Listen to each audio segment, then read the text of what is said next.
কিছু মানুষ চোখের সামনে খুব নিখুঁতভাবে অভিনয় করছে, আর সেটা দেখেও না দেখার ভান করে সহ্য করতে হয়, কারণ শেষটা দেখার বাকি থাকে। মানুষ মৃত্যুর চেয়ে হারানোর ভয়ে বেশি কাঁদে, কারণ হারানোর ব্যথা শেষ নিঃশ্বাস অবধি কাঁদায়, আর মৃত্যু সকল গল্পের সমাপ্তি ঘটায়। কষ্টের কাছে হাত জোড় করে বললাম, এবার না হয় মুক্তি দাও। সে হেসে বলল, আমি ছাড়া তোমাকে কে ভালোবাসে আর? তোমার দেওয়া বিষ আমি অমৃত ভেবে পান করেছি, মুখোশের আড়ালে মুখ চিনতে সত্য বড্ড দেরি করেছি।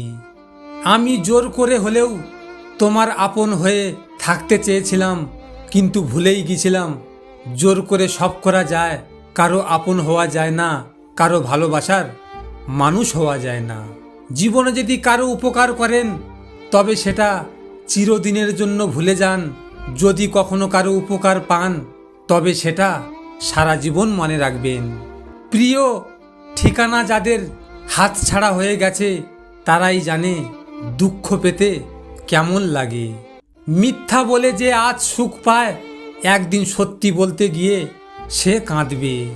কখনো আশা ছেড়ে দিও না, কেননা হাজার ঝড় ঝাপটার পরেও সূর্যের আলো আসে। আত্মসম্মানে আঘাত লাগলে সরল মানুষেরাও একটা সময় ঘুরে দাঁড়াতে শিখে যায়। মানুষ দুটো ক্ষেত্রে বড় অসহায়, দুঃখকে বিক্রি করতে পারে না আর সুখ কিনতে পারে না। ক্যামেরা দিয়ে মানুষের ছবি তোলা যায়, কিন্তু চরিত্রটা না। যে জিনিসটা কাছে থাকে না মানুষ সেটাই পেতে চায়, আর যেটা থাকে সেটাকে অবহেলা করে, এটাই বাস্তব। যার কাছে তোমার চোখের জলের কোনো গুরুত্ব নেই তার জন্য কাঁদতে যেও না। যার কাছে তোমার বলা কথার কোনো গুরুত্ব নেই তার জন্য অযথা নিজের শব্দ ব্যয় করো না।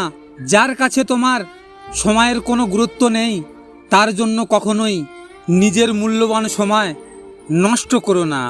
পরিবর্তনের সাথে পরিবর্তিত হওয়াটা সহজ ব্যাপার নয়, তাই তো আবহাওয়া বদলে গেলে শরীর খারাপ হয়, আর মানুষ বদলে গেলে মন খারাপ হয়। আপনাদের যদি এই ভিডিওটি নিয়ে কোনো মতামত থাকে কমেন্ট করে জানাবেন, আর আমার এমনই নিয়মিত ভিডিও পেতে হলে আমার চ্যানেলটিকে সাবস্ক্রাইব করে পাশে আসা বেল আইকনটিকে প্রেস করে রাখবেন আমার নতুন নতুন ভিডিওর আপডেট সবার আগে পাওয়ার জন্য।